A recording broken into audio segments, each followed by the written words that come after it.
जय श्री राम, जय श्री कृष्ण। दोस्तों, मैं अपने YouTube चैनल में आप लोगों का स्वागत करता हूं और आशा करता हूं कि आप लोग सही होंगे, समृद्ध होंगे, खुशहाल होंगे और आपके परिवार में भी सुख समृद्धि होगी। दोस्तों, अगर मेरी वीडियो आप लोगों तक अच्छी लग रही है तो आप मेरे चैनल को सब्सक्राइब करें, लाइक करें, कमेंट्स करें। आप कमेंट्स नहीं करते जिससे मेरे को मोटिवेशन नहीं मिलता। अच्छा बुरा जैसा भी है कमेंट्स कीजिए ताकि मुझे थोड़ा प्रोत्साहन मिले और मैं थोड़ा सा इम्प्रूव कर सकूँ। और मेरे चैनल पे नहीं है और मेरे वीडियो को फर्स्ट टाइम देख रहे हो तो मेरे चैनल को सब्सक्राइब कर लें ताकि, और बेल आइकन ज़रूर दबा लीजिएगा ताकि वीडियो का नोटिफिकेशन आप तक मिल जाए और आप सबसे पहले वीडियो आपको मिले। तो दोस्तों, शुरू करते हैं गीता जी का महत्व, एपिसोड 7। भौतिक प्रकृति क्या है? क्या है दोस्तों भौतिक प्रकृति? गीता में इसकी व्याख्या अपरा प्रकृति के रूप में हुई है। जीव को परा प्रकृति कहा गया है। प्रकृति चाहे परा हो या अपरा, सदैव नियंत्रण में रहती है। प्रकृति स्त्री स्वरूपा है और वह भगवान द्वारा उसी प्रकार नियंत्रित होती है जिस प्रकार पत्नी अपने पति द्वारा। प्रकृति सदैव अधीन रहती है, इस पर भगवान का प्रभुत्व रहता है क्योंकि भगवान ही नियंत्रण है और जीव तथा भौतिक प्रकृति दोनों ही परमेश्वर द्वारा अधिशासित एवं नियंत्रित होते हैं। गीता के अनुसार यद्यपि सारे जीव परमेश्वर के अंश हैं लेकिन वे प्रकृति की माने जाते हैं। इसका स्पष्ट उल्लेख भगवद गीता के 7वें अध्याय में हुआ है। अपरे यमितु सस्ता प्रकृति विधि में पराम जीव भूता महाबायो ये दे धर्मास्ते जगते। यह भौतिक जगत में मेरी अपरा प्रकृति है, लेकिन इससे भी परे दूसरी प्रकृति है जीव भूतात्म अर्थात जीव। भौतिक प्रकृति 3 गुणों से निर्मित है, सतोगुण, रजोगुण तथा तमोगुण। इन गुणों के ऊपर नित्य काल है और इन प्रकृति के गुणों तथा नित्य काल के नियंत्रण व संयोग से अनेक कार्यकलाप होते हैं जो कर्म कहलाते हैं। ये कार्यकलाप अनादि काल से चले आ रहे हैं और हम सभी अपने कार्यकलाप यानी कि कर्मों के फलस्वरूप सुख या दुख भोग रहे हैं। उदाहरणार्थ मान ले कि व्यापारी हूँ और मैंने बुद्धि के बल पर कठोर श्रम किया और बहुत संपत्ति संचित कर ली, तब मैं संपत्ति के सुख का भोगता हूँ। किंतु यदि मान ले कि व्यापार में हानि से मेरा सब धन जाता रहा तो मैं दुखदा भोगता हो जाता हूँ। इसी प्रकार जीवन में प्रत्येक क्षेत्र में हम अपने कर्म के फल का सुख भोगते हैं या उसका कष्ट उठाते हैं, यह कर्म कहलाता है।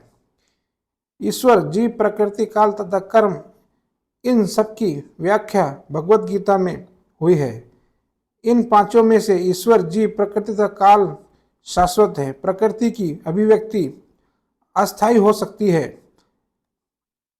परंतु यह मिथ्या नहीं है। कोई भी दार्शनिक कहते हैं कि प्रकृति की अभिव्यक्ति मिथ्या है, लेकिन भगवद गीता या वैष्णव के दर्शन के अनुसार ऐसा नहीं है। जगत की अभिव्यक्ति को मिथ्या नहीं माना जाता, इसे वास्तविक किंतु अस्थायी माना जाता है। यह उस बादल के सच है जो आकाश में घूमता रहता है या वर्षा ऋतु के आगमन के समान है जो अन्न का पोषण करती है।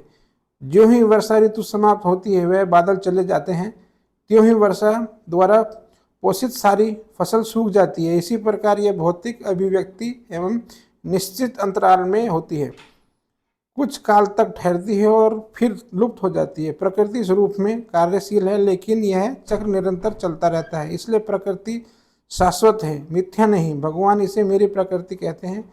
यह भौतिक प्रकृति अपरा प्रकृति परमेश्वर की भिन्न शक्ति है। इसी प्रकार जीव भी परमेश्वर की शक्ति है, किंतु वे अलग नहीं हैं, अपितु भगवान से नित्य संबंध है।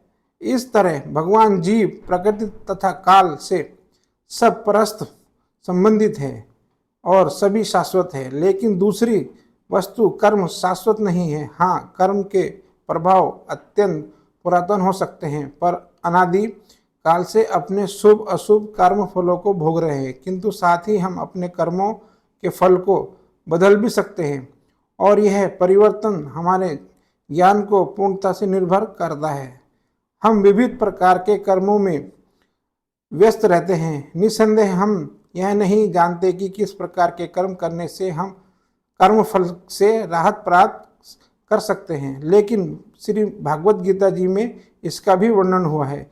ईश्वर अर्थात परम ईश्वर की स्थिति परम चेतना स्वरूप है। जीव भी ईश्वर के अंश होने के कारण चेतन है। जीव तथा भौतिक प्रकृति दोनों को प्रकृति बताया गया है, अर्थात वे परमेश्वर की शक्ति है, किंतु हम इन दिनों में से केवल जीव चेतन है, दूसरी प्रकृति चेतन नहीं है। यही अंतर है, इसलिए जीव प्रकृति या उत्कृष्ट कहलाती है, क्योंकि जीव भगवान जैसी चेतना से मुक्त है, लेकिन भगवान की चेतना परम है और इसी को यह नहीं कहना चाहिए कि जीव भी परम चेतन है। जीव कभी भी यहाँ तक कि अपनी सिद्ध अवस्था में भी परम चेतन नहीं हो सकता और वह सिद्धांत भ्रामक है। जीव परम चेतन हो सकता है, पर चेतन तो हो सकता है, लेकिन पूर्ण या परम चेतन नहीं। जीव तथा ईश्वर का अंतर भगवत गीता के 13वें अध्याय में बताया जाएगा। ईश्वर क्षेत्रज्ञ व चेतन है, जैसा कि जीव भी है, लेकिन जीव केवल अपने शरीर के प्रति सचेत रहता है, जबकि भगवान समस्त जीव शरीरों के प्रति सचेत रहते हैं।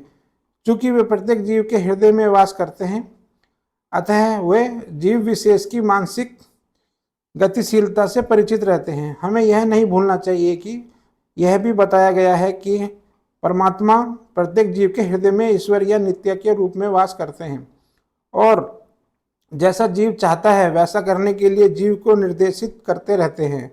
जीव भूल जाता है कि उसे क्या करना है। पहले तो वह किसी एक विधि से कर्म करने का संकल्प करता है, लेकिन फिर वह अपने ही कर्म की क्रिया और प्रतिक्रियाओं में उलझ जाता है। इस प्रकार का शरीर त्यागने के बाद वह दूसरा शरीर ग्रहण करता है।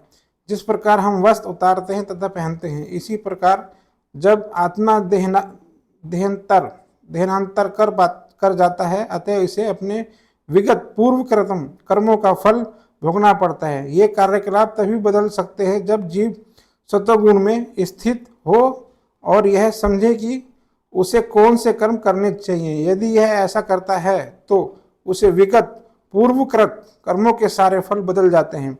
फलस्वरूप कर्म शाश्वत नहीं है। इसलिए हमें यह कहा है कि पांचों ईश्वर, जीव, प्रकृति, काल तथा कर्म में से 4 शाश्वत है, कर्म शाश्वत नहीं है। दोस्तों, अगर मेरी वीडियो और ये मेरा गीता जी का पाठ आपको पसंद आ रहा हो, अच्छा लग रहा हो, तो मेरी वीडियो पे कमेंट्स करें, लाइक करें, मेरी वीडियो को शेयर करें और मेरे चैनल पे नए हैं तो सब्सक्राइब करें, ताकि मेरे को मोटिवेशन मिलता रहे और मैं ये गीता जी के एपिसोड कंटिन्यू आप लोगों के लिए लाता रहूं। जय श्री कृष्ण दोस्तों, जय स्वामीनारायण।